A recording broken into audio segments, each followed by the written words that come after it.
And welcome back to a standard fantasy football podcast. I'm your host, Jono, and as always, my co-host Chris is here with us. And we are rounding out the final division in the NFL that we're We breaking done. down. We We will be done. done after this and moving on to our mock draft-a-thon for the week for all those who are interested in drafting in the final week of preseason, as well as the ones who are drafting during Labor Day weekend. You'll have a chance to see us drafting from different positions and what you could do and the tricks of the trade that could give you a winning team come out of the draft. That being said, before we jump into the NFC East, let's quick make a mention that if you have not already, like and subscribe, as well as hit that notification button so that you can get all the drops as we release them on a daily and weekly basis. Just So do it, let's guys. Just do it. you'll Help a enjoy brother it. out. Help a couple brothers out. Let's get into the meat of it here. So we've got the NFC East starting with the Cowboys. Dallas Cowboys 12-5. Vegas has the win odds a little bit lower this year at 9.5, although there's a lot of teams they have at 9.5 right now. Last year they were heavy on the run. They were quite balanced, I would say, overall in play calling, but in terms of more rushing attempts amongst the league than they were passing attempts. They were 19th in passing in the whole league, and they were 6th in rushing.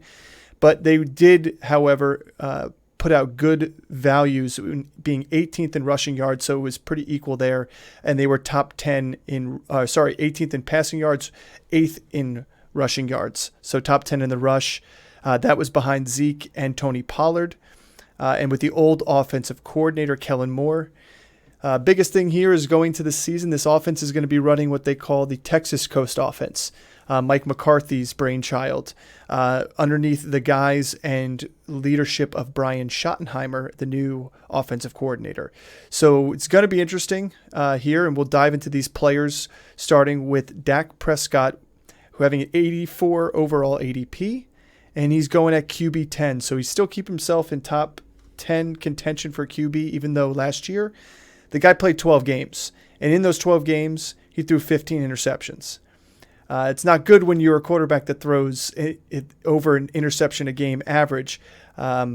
He did have a good 2021 coming off that bad ankle injury that he had. He ended up being QB8 with 4,400 yards and 37 touchdowns. But you can see that ankle injury, even last year, he is not the mobile guy that he was in those first 3 years in the league. So that he's definitely more of a pocket passer, that hindered him a little bit there, and it put the onus on this rushing game. Where do you see Dak Prescott? Do you see him inside of your top 10? And if you don't, who are you taking him above, and where do you value him in this team? Because this Cowboys team, they've got a lot of hype going in here. We just heard Gronk the other day saying the Cowboys are the one team he sees being the Super Bowl winning champions, like the dark horse to win it. Yeah, I mean, I think Dak is kind of the value brand quarterback this season. I mean, we've talked a lot. Obviously, we're in the last division, so we've talked about a lot of the quarterbacks in the league and a lot of the guys that we would probably take over him. Like, I'd probably take Goff and Carr over him, but they'd be right there. Like, Goff, I would take over him for sure. The thing with Dak is that he has weapons all around him. Like even Pollard, who I don't view as a traditional running back, he's very heavily used in the receiving game. They got CeeDee Lamb. They gave him an extra weapon with Brandon Cooks. Michael Gallup is now the number 3 there. Jalen Tolbert should develop in his second year. I think his second year. And then they lost Schultz, but I think Ferguson is actually a really good replacement for them. So they have plenty of weapons all around him. The one stat that really concerns me about Dak is the interceptions. But if you look a little deeper, he was number 6 in the NFL in terms of interceptable balls thrown. Yeah. That means there was a lot of dropped interceptions. So he threw 15 interceptions in 12 games, and there were more on the way. And we've already seen it in training camp, where he's been picked off a lot by that Dallas defense. But I think that there is upside because there's a lot of weapons. So like I said in the beginning, he's a value pick here. And this is where I'd probably get him. If I go and completely fade, like if I go fade all the top end quarterbacks, my pick would be to go and get Goff, go and get Carr, but he's probably next on that list. I mean, I probably would draft him.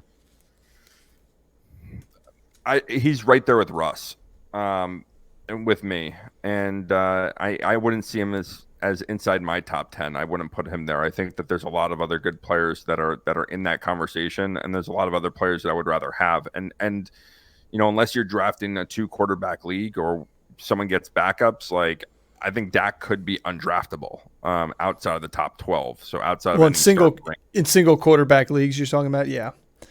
Yeah. I mean, I don't disagree with you. I mean, where they have him, they've got right now Tua's being drafted after him, Aaron Rodgers being drafted after him, Kirk Cousins being drafted after him, even Daniel Jones and Geno Smith. To me, the Geno Smith line is where I be sitting there saying I'd be happy with Geno or Dak, like either one, because I'd still rather prefer Geno. Yeah, I mean, listen, weapons being the same. Yeah, the weapon. I mean, you could argue that the weapons for now that they have JSN, the weapons may be a little bit better over in Seattle. But again, it's just one of the only thing you could give Geno the knock on is he's not playing in the NFC East. This division is tough, and the Giants just got 2 cornerbacks, and they're even talking about moving some veterans around to make room for these rookies that have been playing pretty tough, pretty hard. Obviously, we know that the Eagles have good D-backs, Cowboys themselves have good D-backs, and the Commanders have good defense. So you're talking about 6 games that these guys are going to have, that Dak's going to have to throw against there, not on top of the teams that he's going to have to play against outside that schedule. It's not an easy one for the NFC East. So I'm with you there. No, he's outside my top 10. The NFC East is playing the AFC East. So stack on top of those 6 games, you still have the Jets, you still have the Dolphins, and you still have the Bills. Exactly. And the Patriots. So that's 4 more games. That's why in this division, the only 2 quarterbacks I'd even bat an eye on. This is obviously Hurts, but in this division. But Daniel Jones with his rushing ability just gives you more upside than Dak does. I mean, Dak is no longer mobile, and again, you just get a great stat. He's throwing the most interceptable balls out there. And if you watch in training camp, it's training camp. They're working on plays.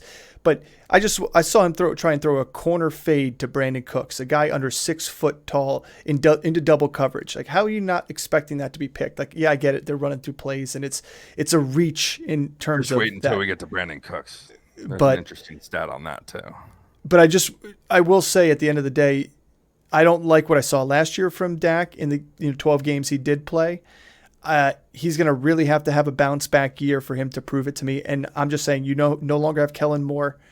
You no longer have Zeke. You're going all shoulders on Tony Pollard in that backfield, which I don't know if he can shoulder that load. And it's just going to be, if it's going to have to be Dak throwing the ball in some tough games, because you got to expect some tougher games out here that I don't know if he can shoot it out with the best of the teams he's going to face. So I mean, I think he could. Like, I very well think he could. He's proven that he can do it, but he's going to throw the pick. So as long as you're going to take that with him, you're going to lose some negative points there. But. Yeah, well, he's learning a new offense too. Like, it's always something you got to think about. So I mean, we said Tony Pollard shouldering the load in the backfield. Tony Pollard's going 19th overall, RB7. He jumped up the rankings. Everybody loves him. The guy had 1,000 yards last year at a 5.2 yards per carry average with 9 touchdowns. Passing game, he only had 371 yards and 9.5 yards per reception, however, when he did it. So obviously he didn't get a ton of receptions, but when he did get a reception, he did a lot of work with it, and he had 3 touchdowns. I don't foresee him being the bell cow running back that everybody I think is drafting him at RB7 for. I think if they're going to run him more than they did last year, they're going to reduce him in the passing game. And if they're going to keep him involved in the passing game, they're still going to throw somebody in there for change of pace, which I think is the more likely avenue, because obviously he has great hands. He's good out the backfield, but you can't run this guy 20 to 25 times a game. I don't see his touches being significantly greater, but that being said, I could see him finishing with 1,100 yards, 100 more yards, 200 more yards maybe in the running game, but I don't see his total overall production being very much different than finishing at RB8. And some people have him even higher than RB7. Yeah, it's hard to make an argument for. I can make an argument for him at 7. It's hard for me to make him an argument to break the top 5. I get what everyone's excited about. He was 3rd in the league in breakaway runs. He was 4th in the league in breakaway run percentage.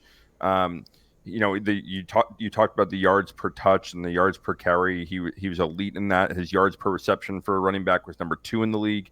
So I get all these stats, especially the advanced stats. But the simple thing is that he's never shouldered more than 50% of the workload. And I don't know, watching him last year, he was the change of pace back that was really productive there. I don't think he's going to be the every down back. I don't think he can be the every down back. And so with that, they're probably going to have a rotation. And Deuce Vaughn is a guy that's really interesting there, who a lot of people are comparing to Darren Sproles as kind of being the change of pace, as being the third down back. He gets lost. I mean, what does help Pollard and Deuce Vaughn is that Zach Martin re-signed. And I think without Zach Martin re-signing with this team, that offensive line was going to take a huge hit, especially in the run game. But we saw the last couple of years with Zeke, and Zeke's production has gotten down every year. And I don't know if that's Zeke's aging or the offensive line aging or the offense changing. But if we expect Pollard to take the next step, how much more do we think that he can, what are realistic numbers? Do we see his receiving totals go up? Do we see his yardage go up? Because he barely broke 1,000 yards. Yeah. And do we see him going up to 1,200 yards? I can't really see that happening unless he has just a crazy touchdown year. I mean, I think that's where he's going to finish, is in that 7 to 10 range. I still think he's worth, the tail end of the first round and the second round. I can make an argument for a lot of guys there that should be in that position. He's going in front of guys like Najee Harris, who's going to get the guaranteed touches. But it's hard for me to make an argument for him for Derrick Henry or Nick Chubb or Eckler or Christian McCaffrey or Saquon for him to jump any of those guys. Yeah, and here's the thing about, yes, Cowboys have traditionally had a great offensive line. The thing that makes me nervous is, though, I'm looking at strength of schedule on these teams. You could go all over the site, and they kind of bounce around at strength of schedule because it's still based on last year's numbers. However, I think some of the teams that they're going to play have improved. I think the Giants' rushing defense has improved. I think the Jets, they have them as a mediocre rush defense. I think that is a solid rush defense and a difficult play. Yeah, they played the Cardinals. Yeah, they played the Chargers and the Seahawks, 3 teams that are terrible against the run. But outside of that, you play the Rams, who could be easy against the run because they did lose one of their biggest rush defenders, and I think the Giants acquired him. But you still face the Eagles, who have beefed up their defense. You face Carolina, who was a tough rush defense last year. You face Buffalo. You face Detroit. You face Washington twice, San Francisco, New England, Miami. Like, you're not facing slouches in terms of defenses. So to me, I think the Giants and the Cowboys and Commanders, everybody's right in that same level playing field of their strength of schedule against the run this year. And I think the Cowboys, we got to give them credit. They're a great offensive line, but at some point, Tony Pollard can't be a between the tackles runner like some of these other guys. You're not looking at like Dameon Pierce. You're not looking at Marshawn Lynch of old days running through the tackles and breaking tackles big time. You got to get this guy ball open in space, and I think they will. And I agree with you. I think Deuce Vaughn is an interesting change of pace guy that's slippery, and I just don't see the avenue where Tony Pollard is a 270 rush, 50 reception guy. Yeah, I mean, he was 19th amongst running backs in terms of evaded tackles. So he's not going to be between the tackles kind of guy. He's more of an outside runner. He's more of a receiver out of the backfield. And, it might be crazy to say that a 5'5" guy is going to come in and shoulder a workload, but I think Deuce Vaughn is going to be you can draft him for free. No one's drafting him. And he might take a lot of this workload in the backfield because they're going to need someone else to take some of the carries away. I don't think Pollard's able to sustain 50% of the workload. And, if he does, it's going to be around the 55 to 60 mark, not in the 70 to 80 mark like people are projecting him to be. Yeah. Well, let's talk about the receivers because I have Tony Pollard still in that second round. Like, he's a solid second round pick. I even have him kind of mid-second round because there's some guys that, obviously you got Jonathan Taylor and Josh Jacobs, 2 guys we're unsure about. If those guys both sign, I have those guys above him just because of the workload they're going to get. But if you want to take him, you should be taking him still above people like Najee, still people above Travis Etienne. I think his opportunities are going to be better, and they're going to trust him. But Moving on to the pass catchers, we obviously have the wide receiver 6 from last year, CeeDee Lamb. He's going 13th overall, wide receiver 7 in the league here. He's going just after A.J. Brown and just before Garrett Wilson and Davante Adams.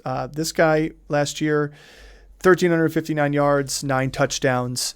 He is the number one guy there. He is arguably one of the top 2 receivers in this whole division, period. Could you argue that he's the best receiver in this division? Even though finish-wise, he did have A.J. Brown above him last year. Going alongside CeeDee Lamb, there's not a ton to say about him. He's one of those guys that you can take on that 1-2 turn if you really like him better than if you like him better than Stephon Diggs and A.J. Brown, take him. If you like him better than Garrett Wilson, Davante Adams, take him. Like, he's going to get the volume that those guys have. Well, let me ask you that. So in those 5 guys that you just named, right? We got Stephon Diggs, CeeDee Lamb, A.J. Brown, Davante Adams, and Garrett Wilson. How do you rank them? Or where do you see CeeDee? Where do you value CeeDee in that? So, to me, I think Stephon Diggs is a sleeper. I think that's a guy that could finish as like the wide receiver 3 this year. I mean, he was on pace for it last year before the injury to Josh Allen's elbow. We talked about that. I think A.J. Brown is somebody that's going to finish outside the top 5 this year. He finished at 4 last year. He needs the touchdowns. He had 11 last year. I don't know if he's going to have 11 touchdowns this year. I could see that possibly changing. So that being said, I could see CeeDee Lamb. I have him finishing. It's hard for me to put Davante Adams behind him because Davante Adams is just so good. And that guy has a knack for the end zone. I'd probably put him at 6 there. I'd probably put Davante Adams right above him, A.J. Brown right behind him. And then I have Garrett Wilson up there too, right neck and neck with A.J. Brown. Okay. So you put him in the middle of that pack right there. Yeah, because he can finish on either side of them, I think. So I'm happy taking him in the middle of that pack. Like, to me, his ceiling, he had 1,359 and 9 touchdowns. I think his ceiling could be another 1,300 yards, but I could see him breaking into double-digit touchdowns, and that would have bumped him up closer to those A.J. Brown numbers. Because let's not forget, A.J. Brown himself last year had 1,496 in yardage and 11 touchdowns. So he pretty much had a whole 100 yards more. So we've talked at a fair amount of length into the defenses that the Cowboys are going to be facing, right? And all those defenses, they all have a man corner. And this is what concerns me about CeeDee Lamb. And this is my maybe pump the brakes on CeeDee Lamb this year is, so his target separation versus man, he was 55th amongst wide receivers. His fantasy points per target against man was 33rd. He's going to be facing Sauce Gardner. He's going to be facing Xavier Howard. He's going to be facing all the top corners from these teams. And we just listed off all these defenses that they're going to face. And yeah, like the strength of those defenses is going to be like the defensive line. But all those defenses have really good corners. And they're going to lock him up. And if teams know that he's not good against man and he's better against zone, well, guess what they're going to run? Yeah. So, this is my pump the brakes on CeeDee Lamb. And this is where I would probably have him at the end of those guys that we listed. I would rank any of those guys probably above him. And he's probably, I think people are going to go and take, like, he's valuable because of the volume that's going to go there. Enter Brandon Cooks. That's why I like him. And if we want to transition right now, enter Brandon Cooks. And this is a guy that I think is going to be a legit, he's a number one receiver. Don't get it twisted. I know last year with the Texans, like it's really hard to overlook what he did there because it was just so poor. But he missed 6 or 7 games last season with them, and every team that he goes to, the first year with that team, he throws up 1,000 yards. He's good for it. He can win versus one-on-one coverage, and he's a smaller dude. He ranks top 10 in terms of 50-50 balls won. So he's pretty impressive with that. When you said that they're throwing corner fades to him in the end zone, there's a reason why, because he's good at it. So I really like Brandon Cooks. We talked about this, in earlier episodes, that I think he's a better value than CeeDee Lamb, and I think it's going to show this year that they're gonna have. I wouldn't say similar numbers. I think CeeDee Lamb's still going to have better numbers than Brandon Cooks, but they're going to be close. It's going to be kind of A.J. Brown, Devonta Smith like from last year. Yeah. Which, by the way, we'll get when we get to them. You'll see that was still like a 300-yard difference and a 4-touchdown difference. Right. So, but it made them both viable options. Right. In fantasy. Exactly. But you're going to get Brandon Cooks 6 rounds later. Yeah, I mean, he's going 94th overall, 41st wide receiver right now. Yes, he only played 13 games last year in Houston, and in those games, he still had a 12.3 yards per reception. And about he was a yard shy of 700 on 57 catches. So we know he's good. He's a down the field guy. He's shifty, and he's a guy that when he does, his yards per target is always above like 7.5. I mean, not as good as it back was when he was at the Rams and his last year with New Orleans when they were just flying him downfield. But that's because Houston could have passed the ball and they didn't have time to pass the ball. They didn't have time to get him downfield. So take that with a grain of salt. I just think, to me, I agree. If you can rely on a number 2 guy here, and it used to be Schultz, and we'll get to the tight end here in a minute, but I think Cooks is going to be the best wide receiver 2 they've had there in quite some time. So I think besides the fact that the year that they had was it CeeDee Lamb's rookie season, they had Amari Cooper. Like besides that duo that they had there, here's another great duo that they can have. So the third receiver out here is Michael Gallup, guy who last year was coming off an ACL injury, didn't feel right really until later on in the season. So he's another guy, too, that is viable. He was supposed to have a fantastic season the year before when he tore his ACL. Again, Cooks is definitely the number 2 guy here, and he's definitely probably the most valuable guy here, like you said. And then, the tight end here, Jake Ferguson, and tight ends have been huge since Witten on this team. He's going to tight end 25. He's a sleeper pick tight end here if you punt the position. We know this offense likes the tight end. We know McCarthy is like the tight end back when he was in Green Bay. There's no Schultz, and in the week 6 where he had no Dalton Schultz, he had 4 receptions on 6 targets, 40 yards, and a touchdown. Like he was peppered by Dak Prescott. Yeah, and he's efficient. I mean, you look at I think he had 35 targets and 30 receptions on the season. Yeah. And so he's going to catch the balls that are thrown to him. He only had 2 touchdowns, but he had limited work last year. Schultz was the guy. And so I think I would agree with you. I think he's a sleeper pick if you punt the position for a guy that they're going to have volume there because he's the only guy there, and no one's even sniffing Jake Ferguson, and he's a guy you can get for free in the 14th round and just go snag up. Yeah, at least the position's used there. To me, he's a guy that if I take a tight end like David Njoku, Gerald Everett, one of these guys a little bit higher up that have good upside based on how they finished last year and the offenses they're in, I still may grab a guy like Ferguson late because of the opportunity. If he has an opportunity like Schultz had with Dallas, he could be a guy that finishes top 12 just like Njoku and Everett did last year. And you're playing basically matchups with those 2 tight ends that you have. That's how I would do it. That's it for the Cowboys. I like this team. I think this team has a chance to go double-digit wins again. I would go the over on Vegas. It's going to be a tough schedule for them, but I think there's a bunch of games that are very winnable still for them as well. On to the Washington Commanders, a team that does not have a 9.5 Vegas odds. In fact, the team that went 8-8 last year barely has Vegas odds of 6.5 wins. And again, we're in another Washington season where we just don't have clarity at the QB and confidence in the QB position. They were 20th in passing attempts last year, 22nd in yardage. They ran the hell out of the ball last year. They were 4th in attempts.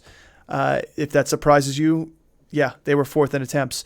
And they were 12th in yardage, so not the most efficient. And you'll see when we start talking about Brian Robinson and Antonio Gibson, their yards per carry were not amazing. But Sam Howell is going to be at the helm here, going at QB 30 in drafts. So I'm not going to even say what his overall is because it's down in the dumpers.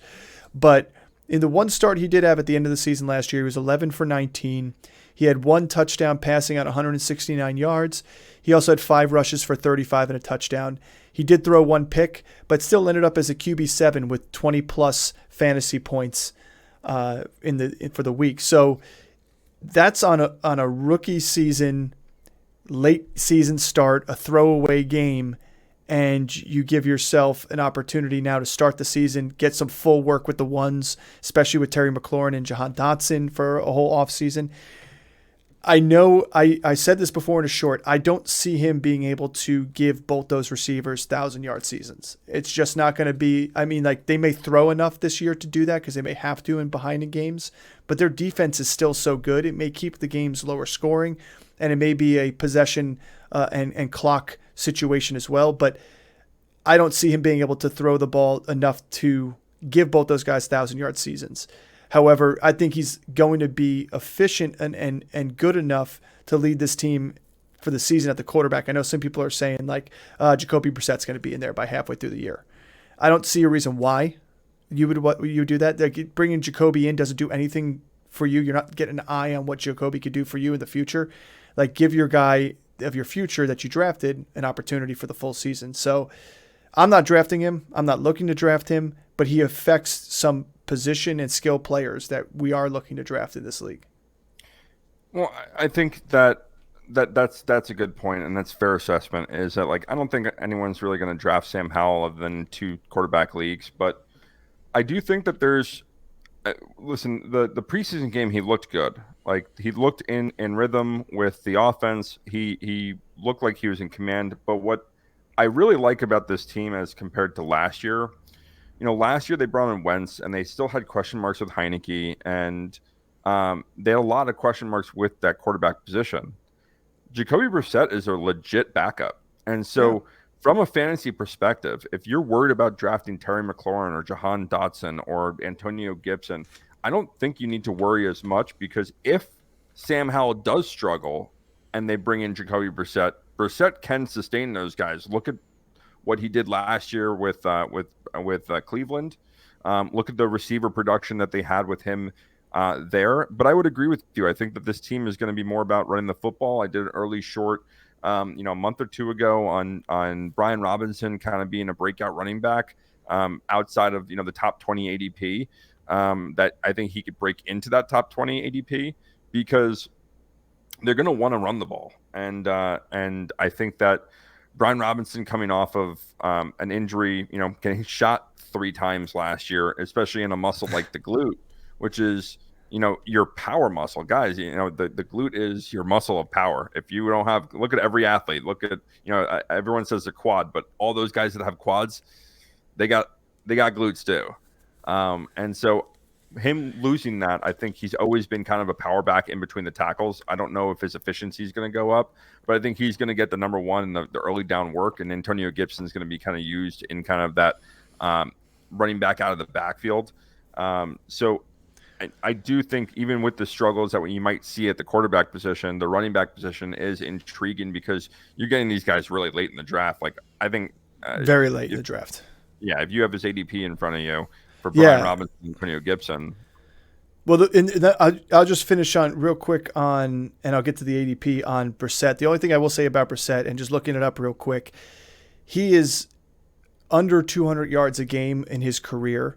In fact, I'll take out the little outliers that he had here and there in some of those old, games where he came in but like when he was in Miami and got those starts in Miami, when he was in Cleveland last year, I mean, he had 163 yards per game in Cleveland. He had 116 yards in Miami in 2021 per game. He hasn't had over, 193 yards since 2019 in Indy. And he hasn't had a winning record. I don't like him that much as a backup. To me, he's a serviceable backup because he can lead a team and kind of do like a Garoppolo situation, but he's not going to go out there and throw the ball a ton in a game. The fact that he literally he has an average of his career at 136 yards per game. Like, he's not throwing. That's where it concerns me for the pass catchers, and I think it's better for the runners. But I digress. Back to Robinson and Gibson. Brian Robinson's RB31. Antonio Gibson is RB34. And they're going flip-flop for some reason in ADP. I don't know if it was a typo or if it's just turning out this way, but Brian Robinson's being drafted overall later at times than Antonio Gibson is. People are a little higher on Gibson because they feel like this team is probably going to be playing from behind a lot more. But I do like Brian Robinson. Although last year in 12 games, he did only have a 3.8 yards per carry and 2 touchdowns on the ground. And he wasn't really involved in the passing game whatsoever. He still he looked like the better runner than Antonio Gibson. They just had to be involved in the game so much. I mean, he had 50 more rushes than Gibson pretty much. and Gibson had a 3.6 yards per carry, so well worse than that. He just had one more touchdown. But Gibson, where he thrives, is the reception. I mean, 46 catches last year and 2 touchdowns. He was pretty efficient with his catches. So I agree. It's like if I'm going for a zero running back option and you're getting Brian Robinson, you're your running back 3 after you've already hit the likes of Connor and Akers and guys down in that list, you could get him so far down in the draft. And it's still a guy who's going to start. He's a starter in the NFL. Similar situation. Would you rather have Brian Robinson or Raheem Mostert? Oh, Mostert. Okay. Just because that offense is it opens up the running game so much with the pass. That's why his yards per carry is so good. Plus, he's fast. He's so fast. He doesn't run between the tackles. Doesn't need to. But that again, like I think Brian Robinson is going to have like 250 plus touches this season. You're not going to get that out of Mostert, I don't think. Yeah, I think he could, and that's the reason I like him. It's just volume based, and the defense is gonna be good enough to keep him in games, and they're gonna try to run the ball. I think last year, the inefficiency and the numbers were so bad last year because teams were stacking the boxes. They're daring them to throw, and they couldn't. We'll transition into the wide receivers, but I think this is a really good group of wide receivers. I think that if Sam Howell were to succeed, he's coming into a situation where they got 3 legit weapons, and legit weapons of different skill sets. And I think Curtis Samuel goes really under the radar. I think a lot of people are talking about McLaurin. A lot of people are talking about Jahan Dotson, but Curtis Samuel is the quote unquote poor man's Deebo Samuel. But he is used in a lot of the same ways. He's used on jet sweeps. He's used in the short yardage to get the ball in his hands and let him run. And I think that he can be really effective, and it's an extra tool. But we'll start on Terry McLaurin. Where do you kind of value him being drafted? So Terry McLaurin's going wide receiver 24 right now around the leagues, and obviously it's different in each one here. I'm just taking Fantasy Pros rankings because they compile a couple of them together. 48th overall. I find myself every time I'm sitting in the round he's going in that 4th round and I'm looking for a receiver, doesn't matter where am I in the draft, I'm not looking at his name. I'm going around him to the next person usually, which is around Christian Kirk, Brandon Ayuk, George Pickens, Chris Godwin, guys that have more touchdown potential that could still finish similar in yardage to him. Like, he's a fantastic receiver. I just like the quarterbacks throwing to those other receivers, even though there's guys, some of them, Pickens over him. I think Pickens is going to have a fantastic year this year. I think he's going to be. I think you could see Take your Georgia bias out of it. You like Pickens over this? 100%. I think that guy is a phenomenal athlete, and he finds the end zone. He's going to be like, Deontay Johnson had a ton of targets in the red zone last year, but I think Pickens is going to have a phenomenal year. And I'd rather take the upside of Pickens and the touchdowns there than McLaurin, who hasn't had 7 touchdowns since 2019. He hasn't had over 5 in the past 3 seasons. And it's not like his quarterback play is giving him anything else. And again, we're talking about a division that is very difficult. Like, it's when those 6 games may be low scoring games against Washington each one here. So that's the only thing. I'd rather go with Jahan Dotson, who's got the touchdowns on the team, who had 7 touchdowns last year in only 12 games. The guy who in the red zone found himself open, he's seeing not the top coverage. He's going to probably be the one that's more likely open. And he was extremely efficient. Yeah, very efficient, but not so efficient that he can't repeat it. That's the thing. It's like he was so efficient because he's a good receiver. His routes are unbelievable, and he's got great hands. So when he gets open in the red zone in touchdown opportunities, and listen, touchdowns are king in football. It's a 6-point play. If you're playing in PPR and your guy gets a catch for 10 yards, it's a 2-point play. He catches that in the end zone, it's an 8-point play. I want the guy that's going to get more 8-point plays for me right there. And I think that's going to be Jahan Dotson on this team. So to me, I haven't targeted McLaurin. Probably in like 2 of my mock drafts out of the 60 I've done already, I've taken McLaurin. But it's mostly because the range of the wide receivers that he's in that 4th round, because he's going about 48 overall, like I said, right, is like you have DJ Moore that's going 55th overall, Christian Watson, Jerry Jeudy, DeAndre Hopkins right after him. and then you have Kirk in 2 rounds later. So like, to me, I'd rather go with something else in that 4th round, like maybe take a chance on a tight end, maybe take a chance on a quarterback, or take a chance on a running back in the 4th round if I already went receiver in the rounds earlier. Because I just like, if that guy's going to be my wide receiver 2, there's other wide receiver 2s I like out there, and I definitely don't want him as my wide receiver 1. Yeah, I mean, I'd rather reach and get some of the guys that are underneath him for sure. Like, I would take DJ Moore over him. And that's where I'm drafting. If I'm not gonna, if I'm drafting at one of the ends and one of the turns, and he's my second pick, and I'm not gonna touch the draft board for 20 picks or something, and he's in like kind of that next grouping, I'd probably take DJ Moore over him just on upside. I would agree with you. I think Dotson is the guy to own here. I really do like Dotson. His ADOT was 14th in the league amongst wide receivers. His yards per catch, or his fantasy points per catch, was 6th in the league. He had a really, really efficient year, and this is an argument I can make for both McLaurin and Dotson, because I do think that they're going to be behind in games and they're going to need to throw. I think that they're going to be there's a lot of garbage time points there, because they're going to be playing from behind. And I mean, Dotson was king of that, right? Last year, how many garbage time touchdowns did Dotson have? And it was, it's great from a fantasy perspective, not great from, the Washington Commanders perspective, but, both those receivers should have numbers at the end of the year, even though the team might not do well because they're going to be behind in games. So, the teams aren't going to start running the ball in the 4th quarter when they're down 2 scores against the Eagles. They're not going to. Yeah. I mean, let's just say Jahan Dotson last year was number 3 in fantasy points per target versus man coverage as well. Yep. Now, we talked about how many of these teams they're going to play have man coverage corners. And but he's getting the number 2. And exactly. He's not even getting the number 1, which is, again, why I like him. So to me, he only had 6 drops on the season too. That's a great number you want from him.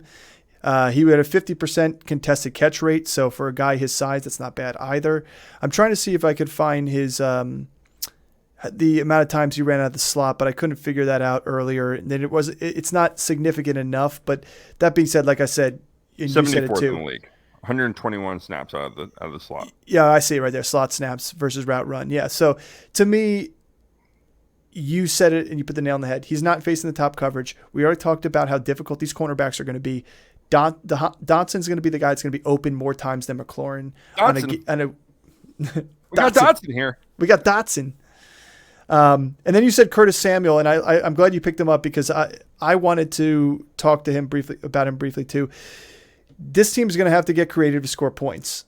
If they can't plunge the ball up the middle, if they can't go between the tackles, and you got Gibson running out on the outside, Curtis Samuel's a weapon. He is a Swiss Army knife. He did have 38 rushes last year himself, and he had a 4.9 yards per carry on his rushes, more than those 2 other guys.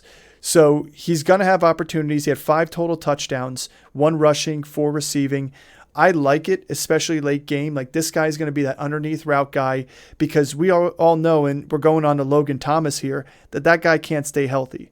None of these tight ends in Washington can stay healthy and have for the previous season. So they're going to be running out there with 3 wide receiver sets, and Curtis Samuel is going to just gobble up the underneath from linebackers and nickel corners, that he's going to be faster and quicker than, and you could get him for free. You could take the last pick in your draft on a guy like Curtis Samuel. I'm not saying do it because it's still Washington, and I don't think this team's going to score a lot of points this season, period. But that being said, keep an eye on him on waiver wires, because if he starts jumping up the board, anything happens to McLaurin or Dotson, this guy's going to be valuable because he's going to be used. I don't know if I've cursed yet on the podcast, but I'm really close to cursing right now. Because burn, warning.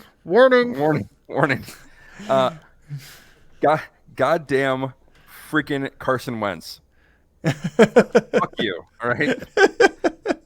Like, last year, Curtis Samuel with Carson Wentz early in the season, Curtis Samuel was the number 1 receiver there, and I had him on my team. He was fantastic. He was scoring a touchdown a week, and then Carson Wentz got hurt, and Curtis Samuel just disappeared from this team. And Carson Wentz, you're an asshole. Go and wear all your jerseys from all your teams, and I hope you don't get signed by anyone. You saw that picture, right?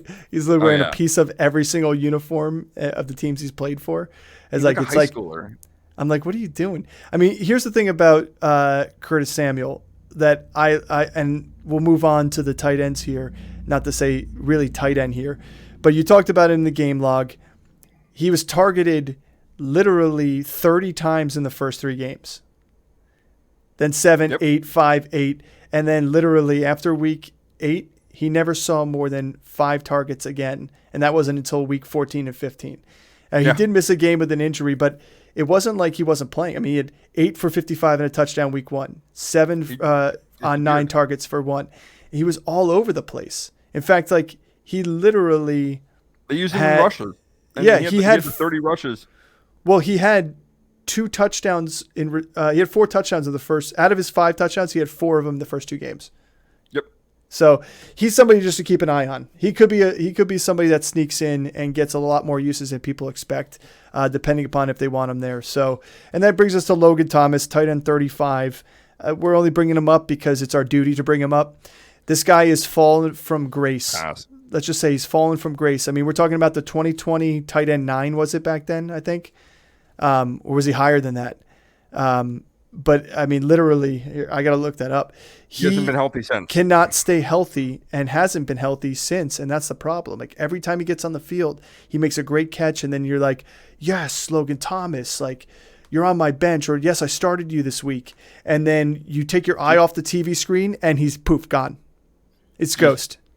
Fade Washington Commander tight ends. Jordan Reed, Logan Thomas. How many guys do they have that are super talented as pass catchers that just get hurt their entire freaking career? Yeah. I'm sorry. Yeah, he was tight end 8 in standard and tight end 3 in PPR, I think, in 2020. So, again, I'm not touching anything here. I'm not touching anybody besides Dotson and Brian Robinson or Gibson on this because I take a chance on Gibson, too, based on usage because anything happens to Brian Robinson, then he becomes a 3-down back, too. So, let's move on to the Eagles. The Super Bowl contending Eagles from last year, the Super Bowl losers from last year. 14-3, fantastic season. I have to say it.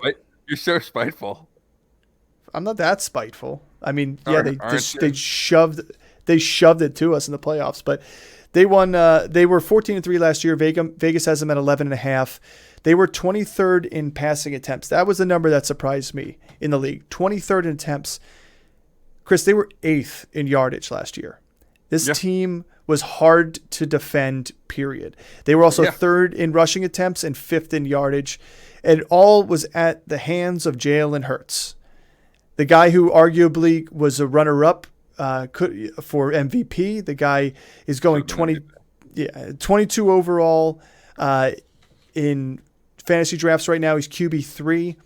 You can argue that he should be QB1. You could argue he should be QB2. You could argue that Pat Mahomes should be outside of the top 3 quarterbacks as well if you throw Lamar Jackson in here in a healthy year.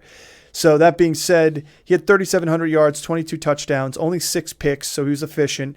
165 rushes on the season, 2 for 760 and 13 touchdowns. And so to me, this guy right here, he is one of these quarterbacks that you're going to look for in that second round. Obviously, first round if you're in a super flex league, 2 QB league, but if you're in a 1 QB league, he is a guy that you, especially 6-point touchdown, you're looking for him in the second round.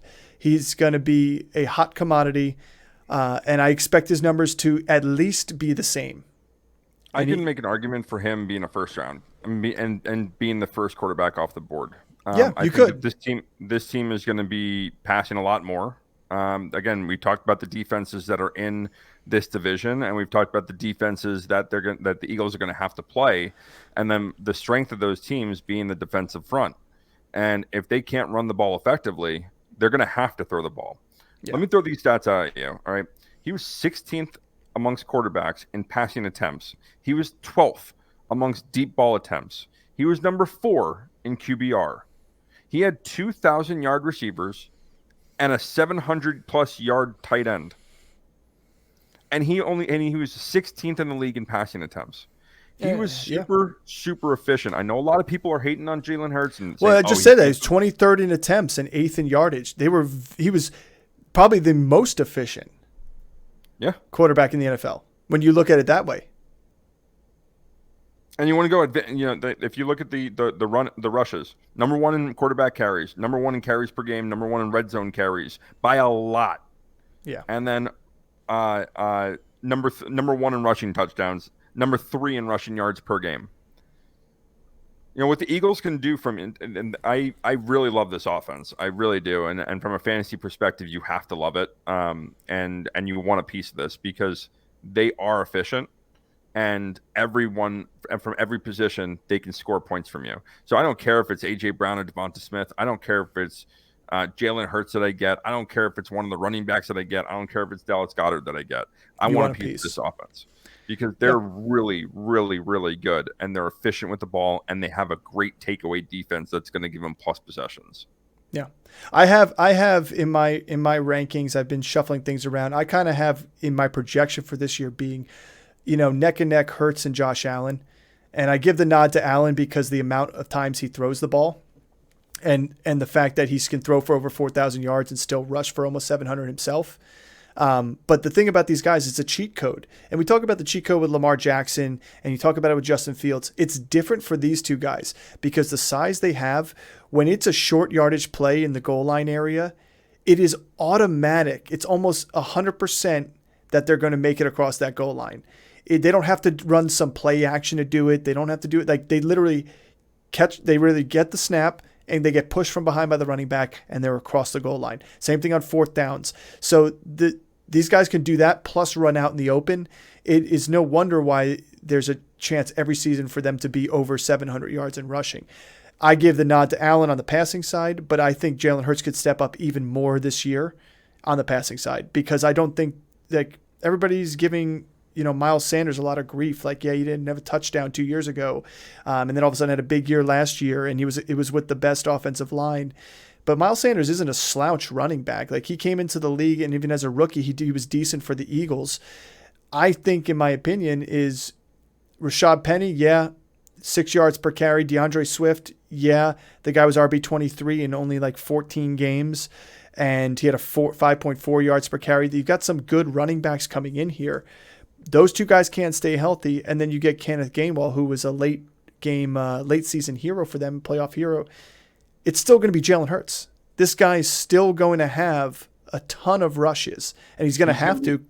Yeah, he's going to be the double-digit rushing touchdown guy on this team. Yeah, not the other. Yeah. I could see Penny and Swift end up with 7 or 8 touchdowns. But the guy that's going to have double digits is Jalen Hurts, because when they get down to the 1 yard line or the 2 yard line, they're going to push them forward. Yep. And, speaking of running backs, you're talking about Penny and Swift and Gainwell. To me, it's tough to choose which one's going to get it. They're saying Kenneth Gainwell's working the most with the ones here in this camp, but it's camp. You can only take so much out of it. We'll see what happens in maybe some of these preseason games. To me, when I'm thinking about it, I actually kind of like DeAndre Swift a little bit more than the others because of his pass-catching ability, and he also is a good runner. If it was going on pure rushing, Rashad Penny would get my nod because that guy is so efficient. But the problem is he can't stay healthy, and I don't think he's going to stay healthy this year. I think DeAndre Swift still plays 15 games. Maybe he misses 2 games, but the guy's going to be a good option out the backfield, and you're going to see some big playmaking ability from him too as well. Yeah, I mean, he looked good in the opening preseason game. Agent 0, we're in number 0. Love it. I know it's just sick, actually. I love it. But I think all 3 of these guys. This is where I said I want a piece of this offense, and this is where it's really hard. I would not take any of these guys high because I think that there's chance of injury, but I think all 3 of them are going to get usage. I don't think we're going to see 250 carries from any one of these guys, unless there's if Swift got hurt and Penny had to be a bell cow. I think that we might see an uptick in touches there, or vice versa. If Penny's the guy and he gets hurt, then Swift might get a lot of the touches. I still don't think they would do that. I still think Gainwell would eat into that. Rushings there. That's my point. That's my point. Is I don't think even with an injury, I don't think that they're going to have. And they still have Boston Scott there.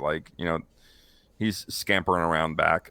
And every year he's good for 3 or 4 touchdowns, just stealing them away from people. Well, there's a reason why we're not going out and jumping to draft Buffalo running backs either, because the Right. same thing is you have a big rushing quarterback. The only difference here is you do have the best offensive line in football in the You Philadelphia do. Eagles. So whoever is getting the handoffs has a higher chance and opportunity to be successful. Yeah. So, I mean, here's my question though. You were looking at these running backs here. DeAndre Swift is going 61 overall. So you're talking about literally right after the 5th round. Penny's going 97th overall, and Kenneth Gainwell is literally free at the end of the draft. Are you willing to spend a 5th round pick on DeAndre Swift, or where does he have to slide to you? Is it 6th or 7th round or 8th round before you want to take a chance on him, or would you rather just plug Penny onto your bench in hopes that he becomes the main guy? Well, I mean, if Swift falls down to a round or two above Penny, then yeah, I'd rather have Swift, I think, than Penny. But in the 5th round, in the 6th round, I mean, I might have other guys there that I can get. I Cam mean, Akers, James Conner, even Javonte even Williams. Miles Sanders himself, Javonte. Yeah, I like those guys. Like, it's not that I don't like Swift. I just think that the usage there is not going to be as high because of the risk of injury to both him and Penny. And I think it's hard to say, it's hard to put all my coins in that basket because, well, I wouldn't mind if I already have 2 stud running backs. I wouldn't mind taking a chance on him. But if he's my RB2 and, I went and stacked up receiver instead, and I'm sitting there in the 5th or 6th round, no, I'm not taking him because there's a very good chance that Penny could be the guy there. And if Penny stays healthy, which he hasn't, but if he does, he's very efficient. He's very good at it. Yeah. He's a better running back than Swift. Yeah, he is. Healthy. Well, he's a better pure runner than Swift. I wouldn't call him a better athlete. He's a better pure runner than Swift. Well, here's my question then. That's before we move on to A.J. Brown and Devonta Smith, who don't need a lot of introduction and don't need a lot of talk about them because we know how good these guys are. But in terms of these running backs, I think that's the biggest question in this team. And I have for you, looking at these ADPs, DeAndre Swift is 61st overall. Javante's right before him. Then Kamara's right before him, and Cam Akers, James Conner's a couple picks after him. Let's jump a whole round after that to 78th overall and 76th overall. Would you rather have David Montgomery or Isaiah Pacheco than DeAndre Swift? I'd rather have Pacheco. Them and not Montgomery. So Pacheco's 76th overall, running back 28. Montgomery's going 78th overall in most drafts for running back 27. Yeah. How about Rashad White? I'd rather have Rashad White. Mm-hmm. Now here's just the exact, and this guy's literally 75th overall, running back 30. He's a bunch of picks behind Swift. James Cook. Swift. Okay. I agree with you on that one. I think the only one I think I would, because Pacheco, because coming back of CEH, I'd still rather have Swift with that offensive line and with the upside of that. So I think Pacheco earned his keep. He did, but still, it's still a high passing volume offense and, not a very high rushing volume offense. At least here, this team does rush a lot. A.J. Brown, Devonta Smith, like I said, they don't need a big introduction. We're talking about the wide receiver 4 and the wide receiver 10, respectively. I see A.J. Brown still finishing in the top 6. I see Devonta Smith still finishing in the top 10. They're both going to be 1,000-yard receivers. In fact, there's a chance Devonta Smith could creep up into the double-digit touchdowns if people start keying on A.J. Brown, but A.J. Brown is just a man-child. The guy is unbelievable with the football and yards after the catch. That's the best part about it. Like, he gets the ball in his hands, and it's exciting to watch afterwards. Like, to me, when people used to talk about Deebo Samuel in that aspect and some of these other guys, like, I still think A.J. Brown is the guy that is doing it the best in the league right now. When he gets the ball in his hands, he is difficult to tackle, and he's a monster. Watch the Steelers game from last year. Just watch the Steelers game from last year. That's all you need to know about. That's all you need to know about what A.J. Brown can do in that offense. I really want to go back. Let's go back to Jalen Hurts for a second, okay? And let's take a look at how potent this offense is.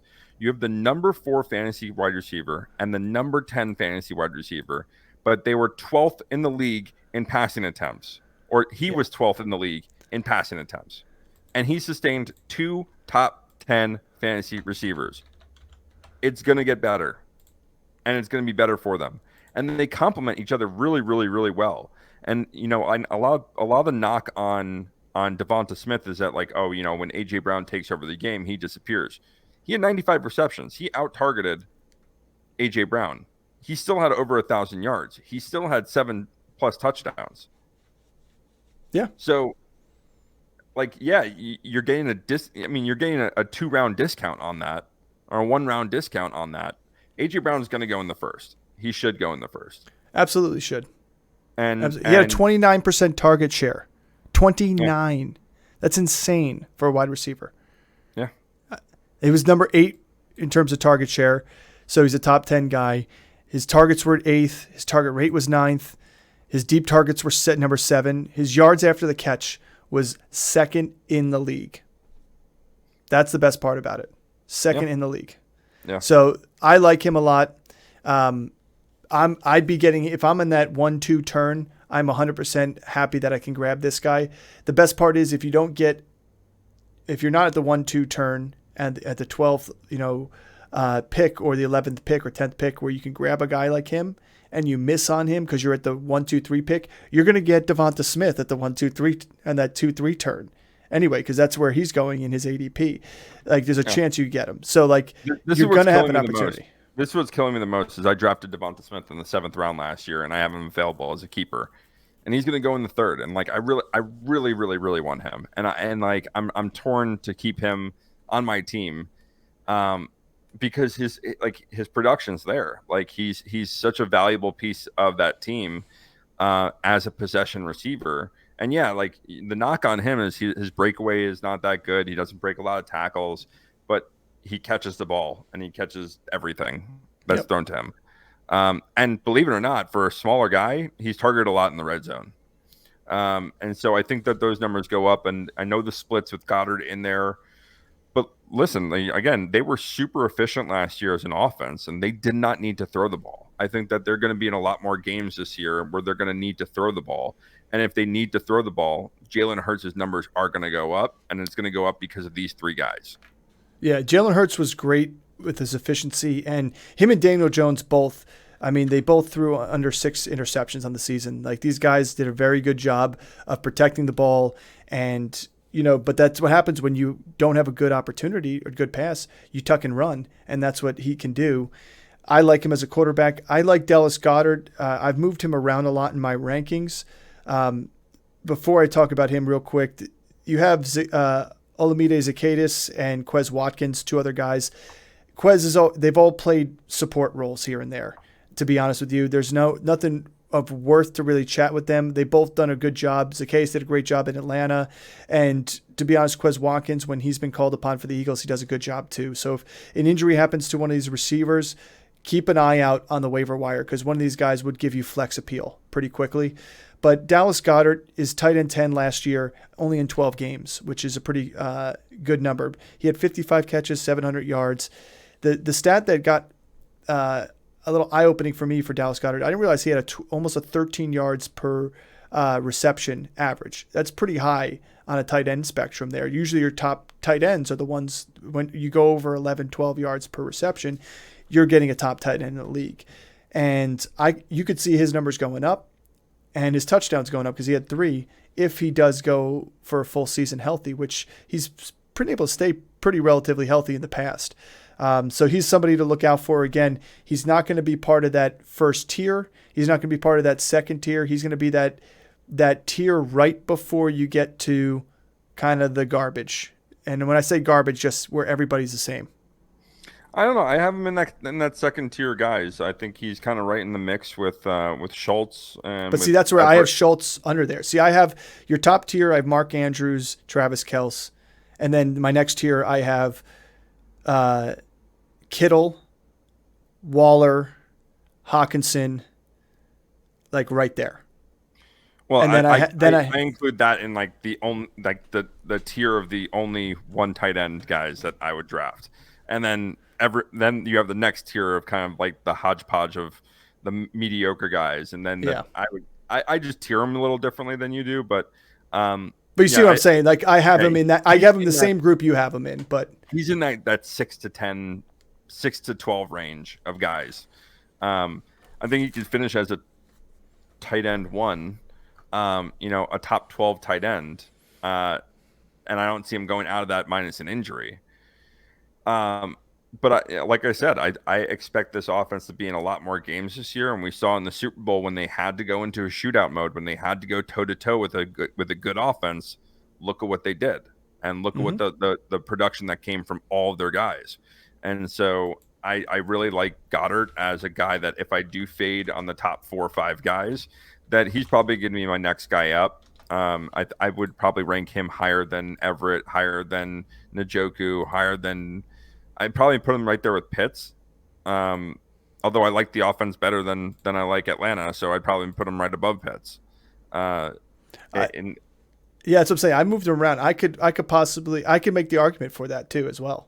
Yeah. Just because the fact that Goddard has, more touchdown potential. Yeah, like Pitts is a freak athlete, but I like Hurts throwing Goddard the ball, and I don't care if Goddard gets 30 to 40 less receptions than Pitts. Like if he's turning them into touchdowns and Pitts not, right. And they're quality receptions, that's what matters. Right. Before we move on I know we're about to move on. So before we move on from the Eagles, we haven't done this before, but I'm going to do this here with the Eagles. All right. If you guys still play with defenses, draft this defense. Yeah. They should be one of the earlier defenses to go. You're going to want a piece of this defense. They get after the quarterback a lot. There's a lot of sacks, a lot of turnovers, and they do score off that. Yeah. Well, and the only thing I will say about defense is to piggyback off that too, as I know everybody says, draft your defense and kicker last. Like draft them last.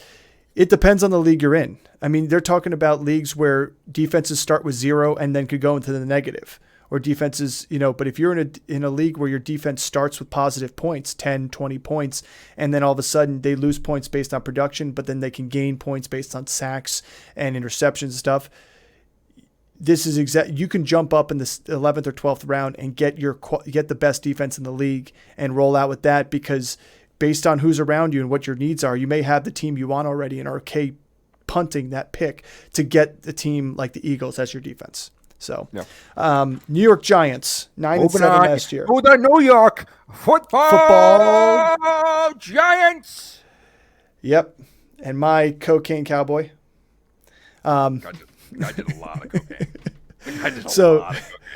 Giants were 9-7. Vegas doesn't have them being as lucky this year, and I will use the word lucky. I was not expecting that. When you have a missed field goal week 1 to give you the win. And then you have another missed field goal to get a win later in the season. You lose on Christmas. Was it Christmas Day we lost or Christmas Eve? Christmas Day, I think they lost to the Vikings by a field goal. Yeah. Like we skated by and then we didn't skate by, but everything was by the skin of our teeth here. So, and I'm saying ours because yes, I'm a Northeasterner. We say it's my team, our team.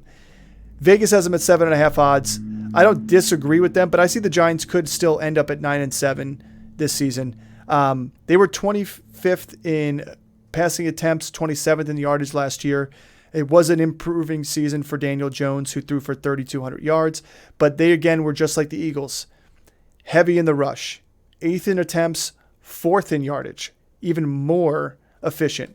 So Daniel Jones finished at QB 9 last year. That could surprise a lot of people, but it didn't surprise me because I watched every game. He's going QB 14 this year, 108th overall. He had for 3,200 yards, 15 touchdowns. He's only thrown 12 interceptions in the past 2 seasons. That's an actual impressive stat. And then he had 120 rushes for 700 yards and 7 touchdowns. So again, when we talk about Jalen Hurts, this is Jalen Hurts light right here. This is Jalen Hurts that you can get way later in the draft. Now, I said Jalen Hurts threw for 3,700 and 165 rushes for 760. Daniel Jones had 120 for 700. He threw for 3,200 yards himself. He had 15 touchdowns he had 7 less than Jalen Hurts there, and obviously he had 6 less touchdowns on the ground than Jalen Hurts. The Giants did not score as much as the Eagles did. But again, the quarterback play from him, he was week winner in some games for people last year, and he could be again this year because besides adding Darren Waller, what did this offense really do to improve? Well, I guess you could say they got healthy. I mean, in their wide receiver core, but this guy's going to need to still use his legs. Yeah, he's still going to need to use his legs. It's another year underneath the system. Maybe he doesn't run for as much because asking your quarterback to run 120 times when you have Saquon Barkley But again, Saquon Barkley ran for 300 times. So I like Daniel Jones. Again, he's one of those quarterbacks down there a little bit later on in that range where I want to say he is before Geno Smith right now, before Anthony Richardson, before Goff and Wilson and all those guys, but he's after Tua, Rodgers, Cousins, Watson, Lawrence, Fields, like all the big hitters, the guys who are a little more consistent, I would say have a higher floor than he does. Yeah. Yeah. I mean, I know you love to talk shit about my teams all the time. But that being said, like, and honest opinion, is Daniel Jones a guy that if you punted the QB position and Aaron Rodgers and all those guys are there, is Daniel Jones a guy you are going to take as one of your two QBs? No. Yeah. I would.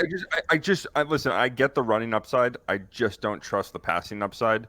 And when you're going against teams that are, again, they're playing a really tough schedule this year. This is not an easy schedule.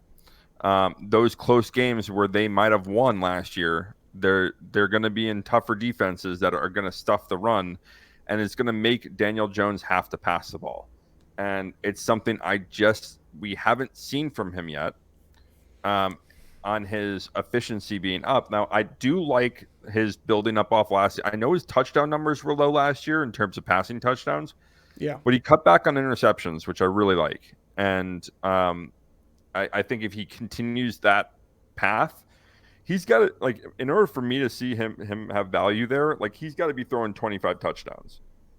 Yeah.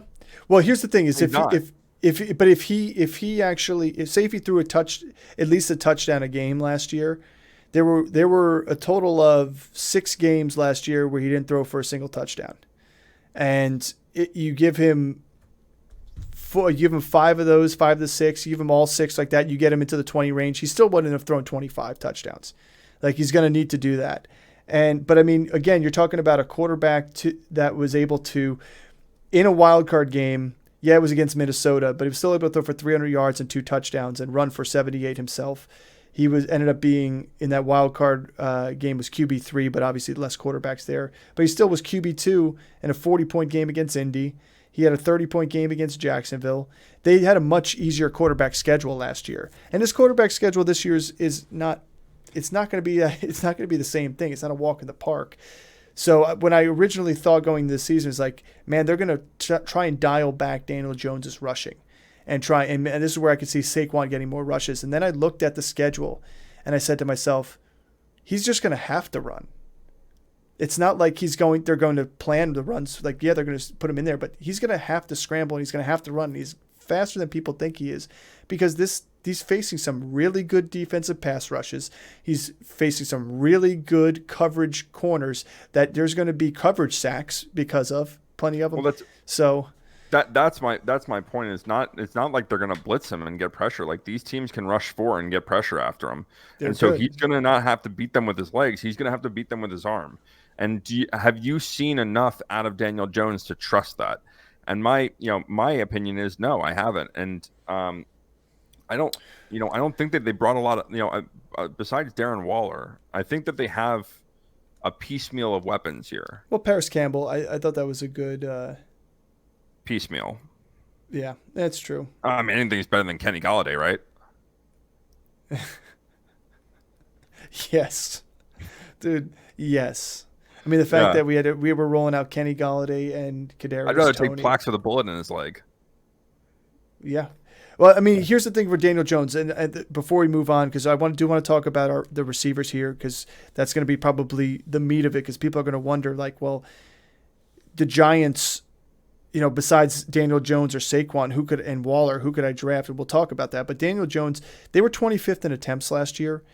I don't see them being 25th again this year. They're not going to be able to sustain that and win ball games and run the clock out in games where the quality of their opponent has gone up, and they're going to have to pass the ball. So they can move themselves up into that, like, 18th in attempts. And if they do that, Daniel Jones should throw for 3,700 yards. He should throw for 20-something touchdowns. Like, it should happen. My question is, do you trust him to do that? Yeah, I do. I do. I don't trust. I don't. It's not that. It's Jones is not the guy that I'm like trusting, because obviously we wouldn't be talking about are we going to draft him or not if this guy was a massive high caliber. If he was really the 6th overall pick quality caliber, which I don't think he was. I think he's a great quarterback that can play in the NFL. But this coaching scheme in Dayball, I think what they are doing with him is unlocking his potential.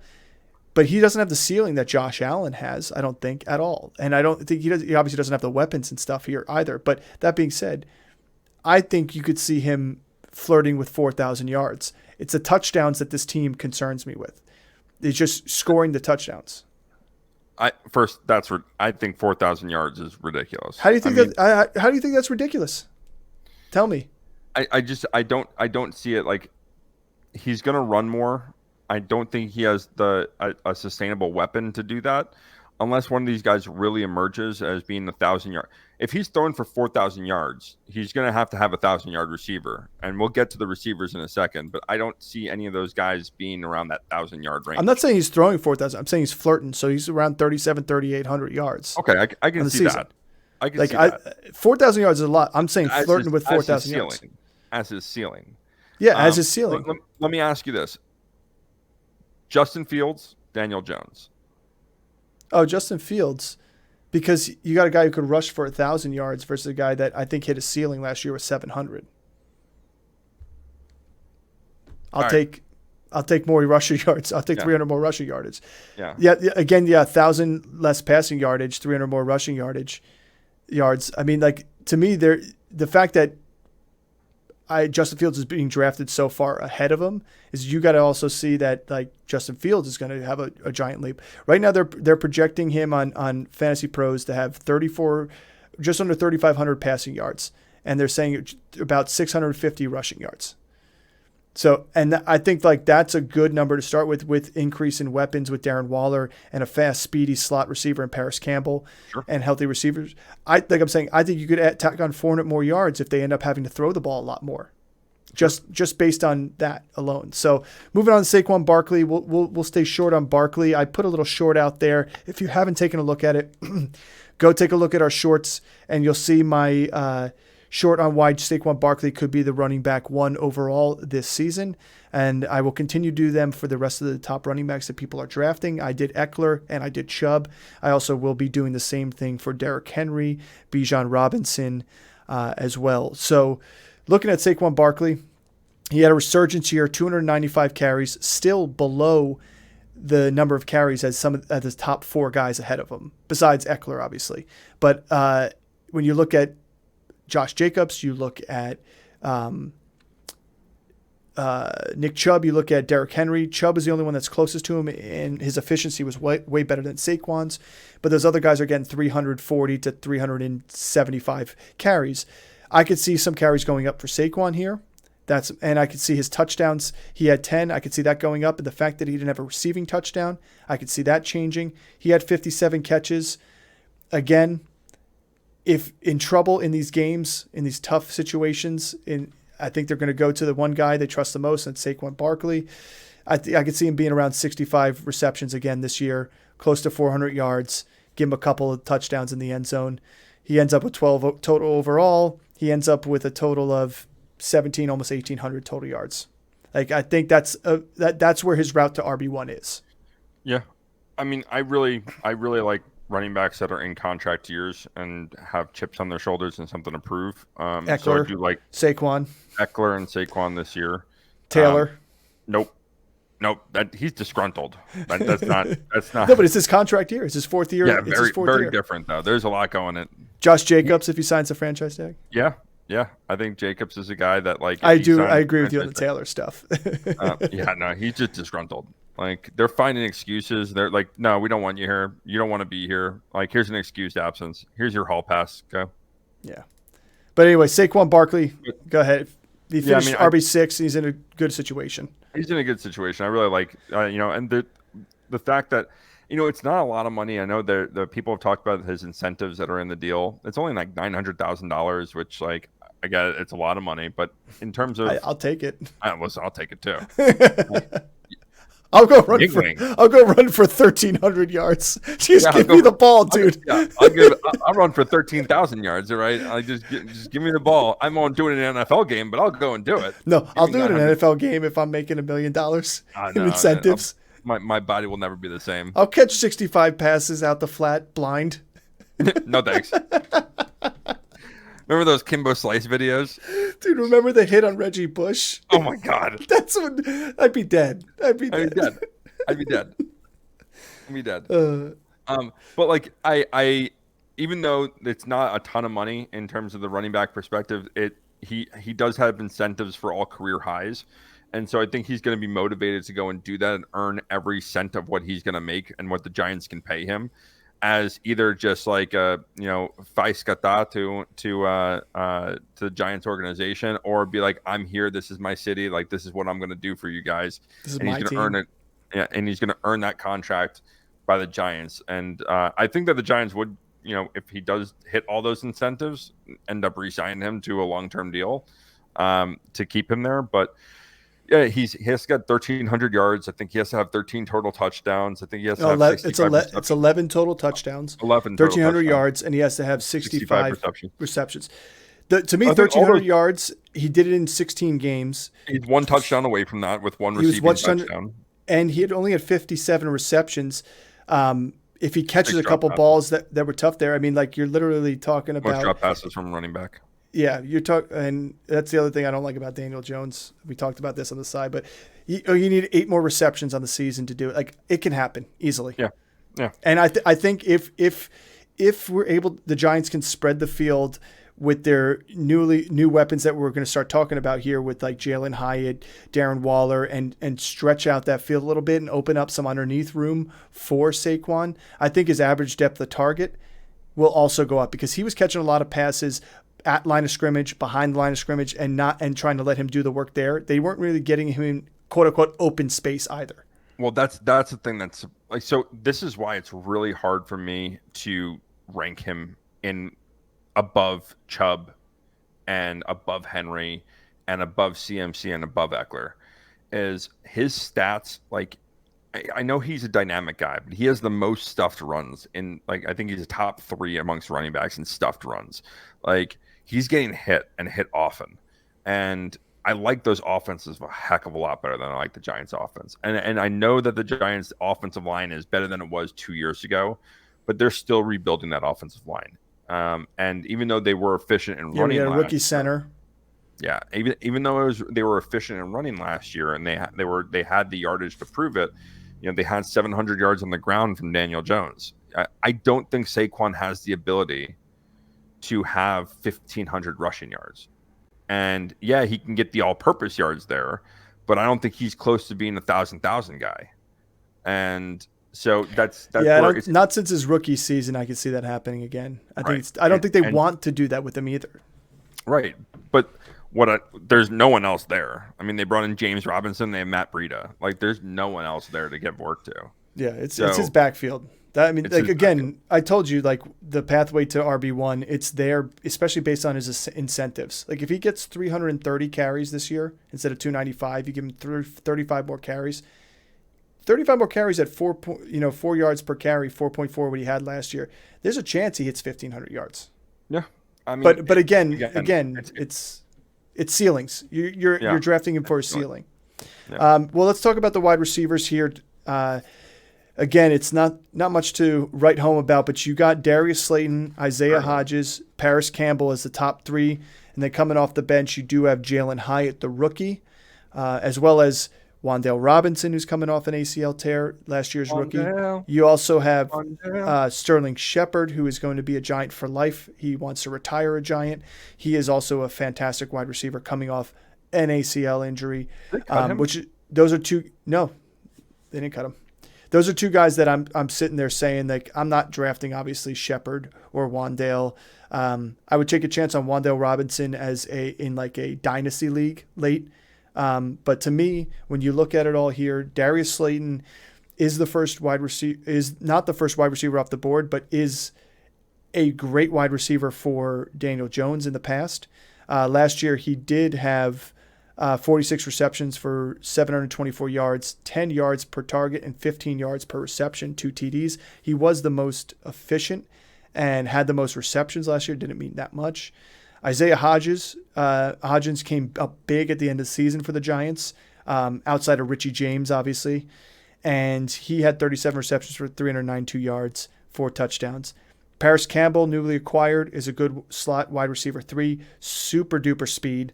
And that's one thing the Giants did in this offseason is said, let's get speed. Speed at tight end, speed in the slot, speed on the outside with drafting Jalen Hyatt.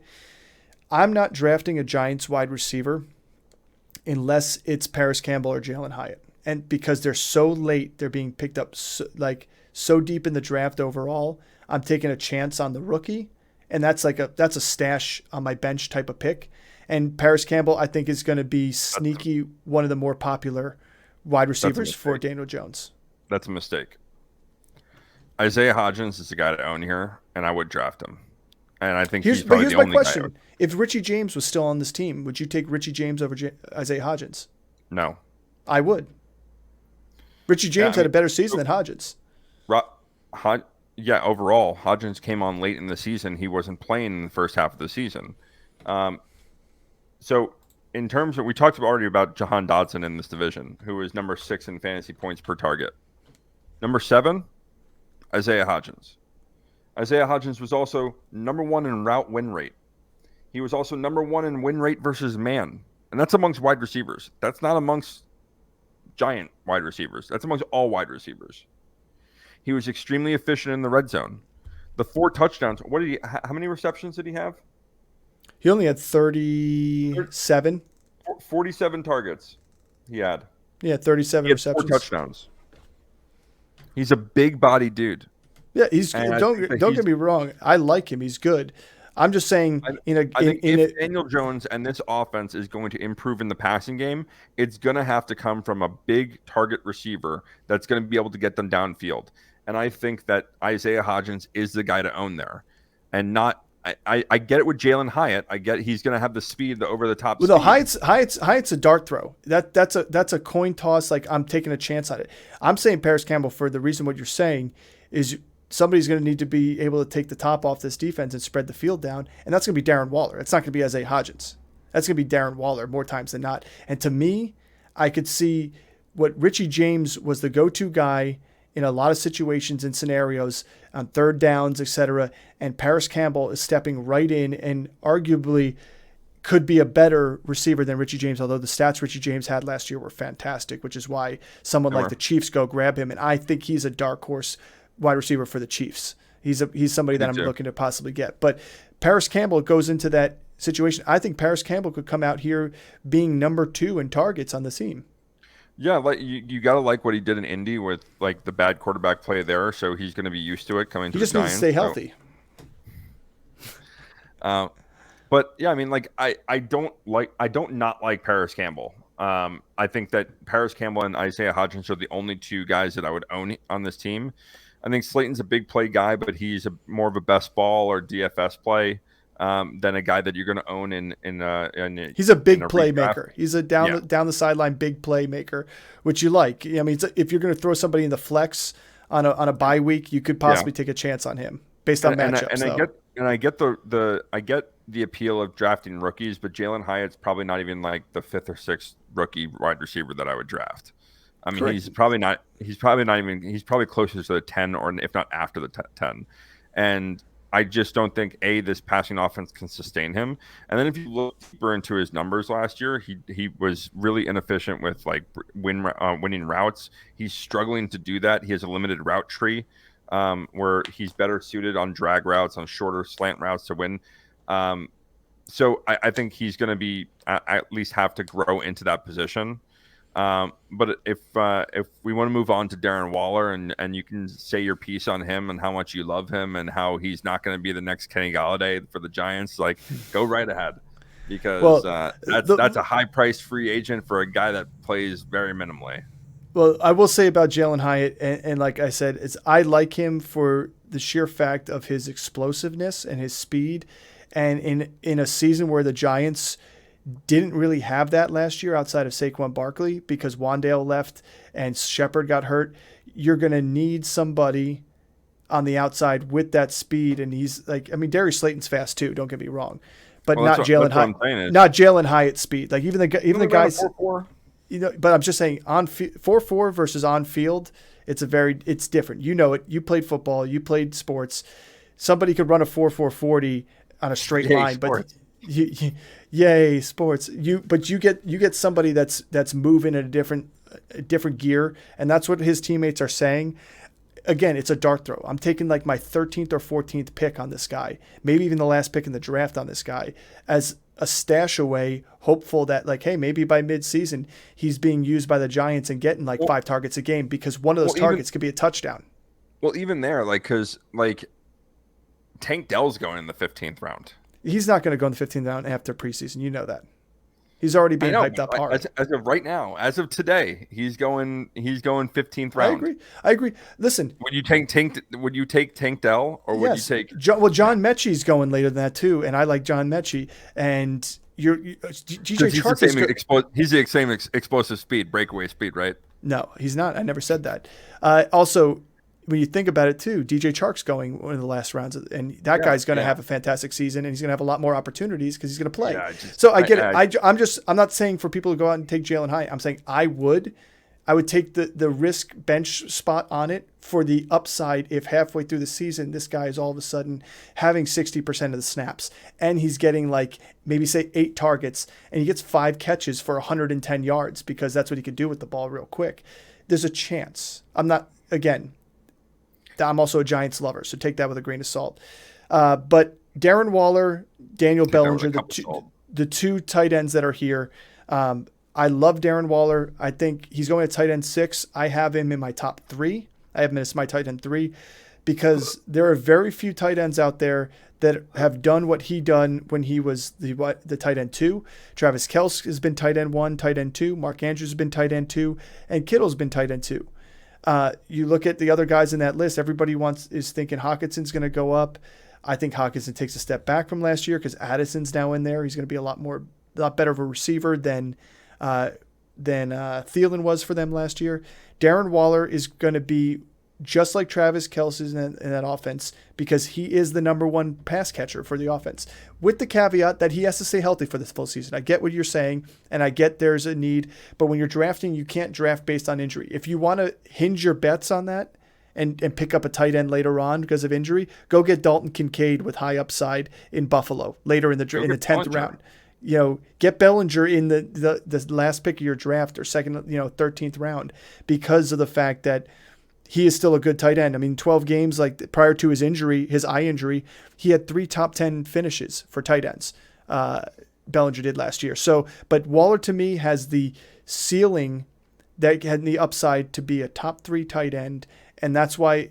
And the fact is, you can get him light years later after Mark Andrews and Travis Kelce, and you're going to get him after Kittle. You're going to get him after Hawkinson too.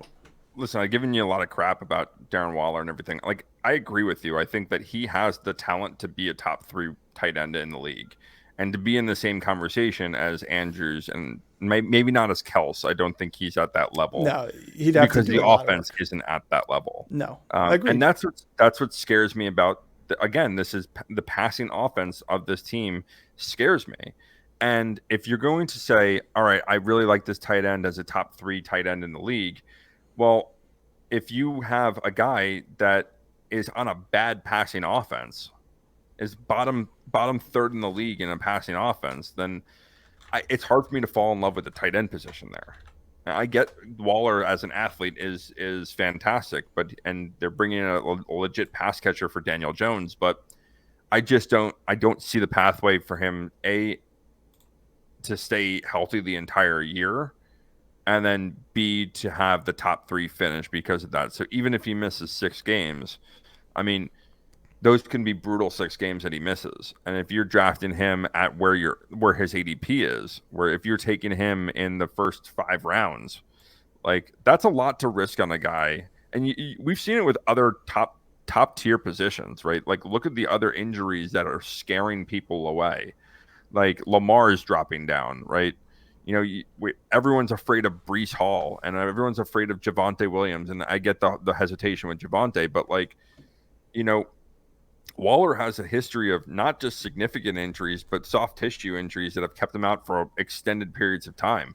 Ankle injuries, hamstring injuries, hip injuries, and that's what scares me off of him. Where if I'm going to waste a 5th-round draft pick on him, like I can get someone else in that position. Like I would rather pay a round higher and go get Kittle. I would rather pay a round higher and go get Hawkinson. I'd rather wait another 3 rounds and get guys like Schultz. Like he's not an avoid for me because of his talent and what he can do. Because when he's healthy, he is very he's good. An elite. Would you take him over Kyle Pitts? If at that position, yes. So here's the thing. He's going they're right going now. The same round. Yeah, they're going literally right next to each other. They're 67, 68th overall. So you're talking about 6th round, 7th round pick for Darren Waller. Like to me, that's why I love it so much. Like I would, if he was being drafted in the 3rd round, 4th round as a tight end, I would say I'm off of him based on ADP. Like I know what he can do, but what you're giving. What do you say? You want him or Lockett? I could get Lockett the next round in the 70s. They're like, well, never mind. They're 6 picks apart. So yeah. Well, it depends because it depends on the makeup. I would say I would take Waller. I would take Waller as my tight end because the drop off after Waller based on ceiling and opportunity is big, because you could see someone like Kyle Pitts could go for 1,000 yards and he could finally have himself 7 touchdowns this season. And then you put him in the top 5. But once you get outside of there, tight end, you got Evan Ingram, who I think is going to take a downturn from last year because you have another pass catcher there. And let's see, Pat Freiermuth. You see what I'm saying in terms of targets and yardage just plummet in that position, whereas like Pitts and Waller are the last 2 guys in that list of 6 tight ends that can see 1,000 yards and can get the targets to do it. That's the reason I like it. But if you're getting him in the 7th round, 6th round, I think it's worth it. Yeah, I mean, listen, Waller's coming over from an offense with Jimmy G or with Derek Carr that really like to use tight ends. They really were efficient in using tight ends there, and he put up those numbers. He's coming to a team with the Giants who weren't using tight ends as much, and their passing game was far inferior. So yeah, Evan Ingram, there's more talent around him, but we all expect that passing offense as a whole to increase. Do we expect the Giants' passing offense to increase from what it did last year? And if so, you're going to see less production from the wide receivers and more production from tight end. And that's where it's hard for me to get to that place where is he worth it? Because if the team doesn't use him, and yeah, I get it that Daniel Jones is just hyper-targeting him because he's a freak athlete. But if he's hyper-targeting him... He may pull an Eli Manning. Just hyper-target one guy. I'm just saying, I think the upside's there. Again, though, if I'm drafting Darren Waller, Daniel Jones pass that gets overthrown, and Waller's going to get hit in the back, and he's going to be out for 13 games. I'm just saying, if I'm drafting Darren Waller, I'm also still going to hinge my bets on somebody because of his injury history, but I'm not avoiding him because of his injury history. That's what I'm saying. Yeah. So. Well, that's the end of the NFC East. That's the end of the NFL breakdowns as we have done for the past couple weeks here. Hey, look at us. I know we did it. I'm sweating just thinking about that. I know we did it. Well, more exciting stuff is to come. Like I said earlier, next week we are going to have our mock draft-a-thon, and then we're going to be gearing up for the season and talking a little bit more about the preseason winners and losers and some beginning of season sleepers, breakouts, and some of our like big bold predictions for the year on some of these guys. So keep tuning in, hit that notification button so you get the drops when we put out those episodes. Don't forget to like and subscribe. And share our content too. Share our content too. If you like it, share it, like, subscribe. We appreciate the support, guys. Thanks. Tune in next time.